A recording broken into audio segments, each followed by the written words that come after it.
In this video, Dr. Jordan Peterson explains how our emotions and the way we see the world are tied together.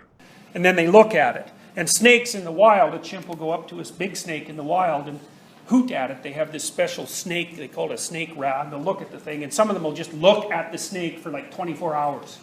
So, partly they're afraid of it. Partly they want to explore it. And so what they do, they get close to it and the fear increases. And then they back up and the fear decreases and the curiosity increases. And so what happens is they move back and forth until they're right on the line where they're afraid, but they're curious. And so then they're stuck and they're looking at it. And you experience that all the time, actually, because when you are engaged in something that's meaningful, that's where you are. And that's like the line between order and chaos.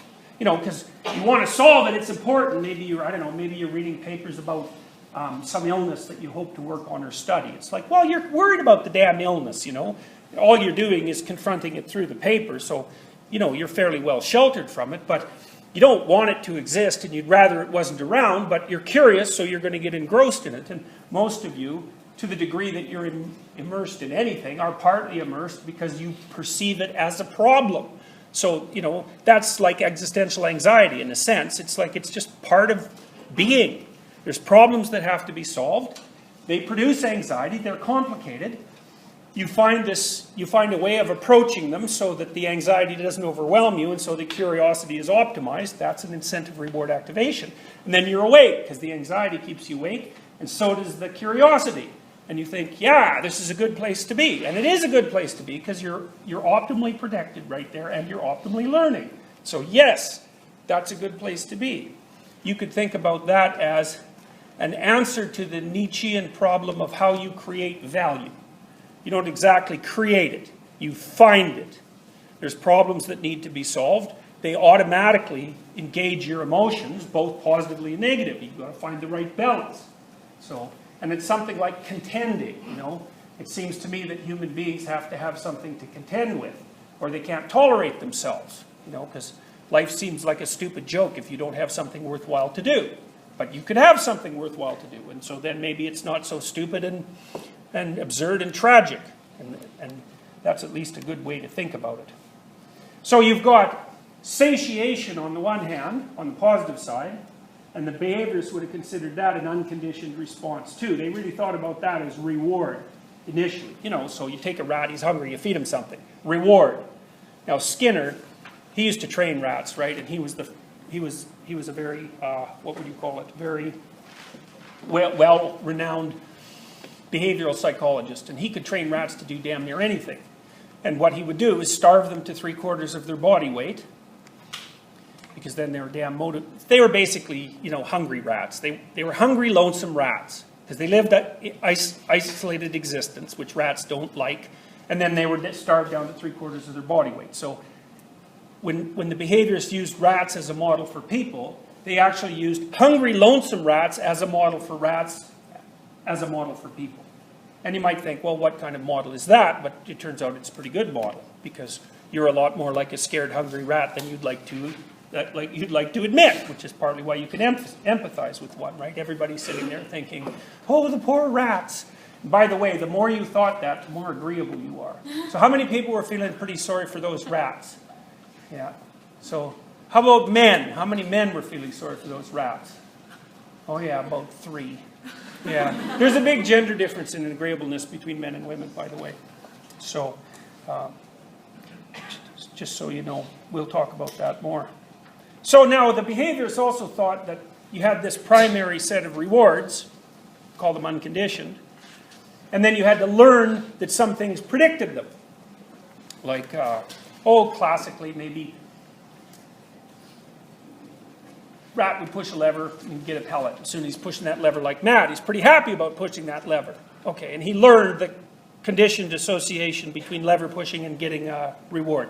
But it turns out that because that's been around for so long, you also have a system for it. So it's not just a learned association to what satiates you. It's a whole system, and that's the dopaminergic system. And the serotonin system seems to be the thing that satiates. So, if you have a big turkey dinner, it's like up goes the serotonin levels. It's like you don't have to do anything. And serotonin is a calm a calming and regulating neurochemical, which is why antidepressants stop your neurons from taking up serotonin before you've had a real chance to use it to regulate your nervous system. So, but dopamine tells you, hey, good things are on their way. And that's pretty much what people run on. And you could think about that as hope. So incentive reward is sort of like hope, or promise. I think promise is a better term. So there's pain and satiation, and those are really ancient systems. And then there are newer systems that are anxiety and promise. And those are related to those more fundamental negative and positive emotions. And those things regulate you while you're on your path. Now, there's one more level of complication, because you think, what can happen on the way to your goal? Nothing. Irrelevant. Okay, so that's the irrelevance that enables you to not see the gorilla. And almost everything around you is irrelevant. And I think that's partly why people don't like to have their little maps of the world destroyed. Because if your map of the world is thoroughly demolished, everything becomes relevant. And you do not want everything to become relevant. It's just too much for you. So, you wake up and you're naked and it's dark in the middle of a jungle. It's like everything's relevant. You're not going to like that. It's going to burn you out quick. And so most of the time you have to be protected so that almost everything's irrelevant. And then you can focus on the few things that you're capable of handling. And you do that. So you're in your little map. And then as you move towards it, your emotions play. And the negative emotions appear when things are not going well, and the positive emotions appear when things are going well. That's basically how your emotions work. Now, you've got your satiation and your pain. Then you've got your threat and your promise. And then on top of that, you've got a more complicated thing, which is novelty, because that's the other thing that can happen when you're on the way from point A to point B. Something you didn't expect. So what, and you don't understand. So,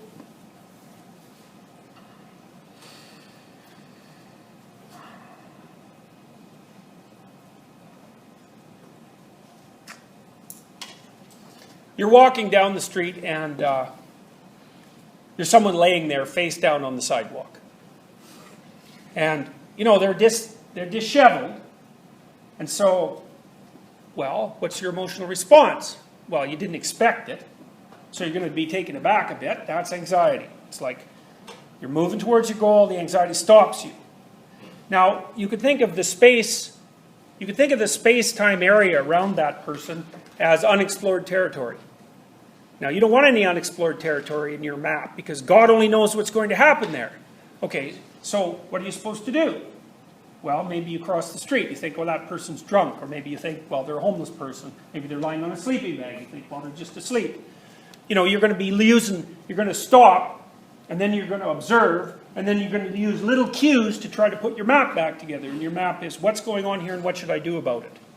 And so it's partly this interplay between anxiety and curiosity. Now, you can just step around and continue, but maybe that'll upset your moral map. What kind of person am I, you know? Maybe I should have done something about it. Or maybe you think, there's no damn way I'm going to get involved in this because, you know, who knows what'll happen if I step in there? And, you know, fair enough, because who knows what'll happen if you step in there?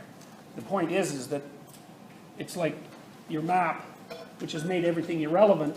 It's got a hole in it, and now some of what's complicated is shining through.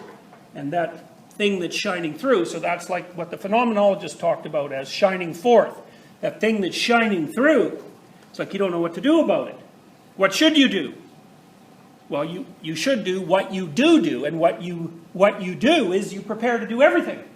And that's an emotional response to novelty. It's like, well, if you don't know what to do, you should prepare yourself for anything. And that's stress.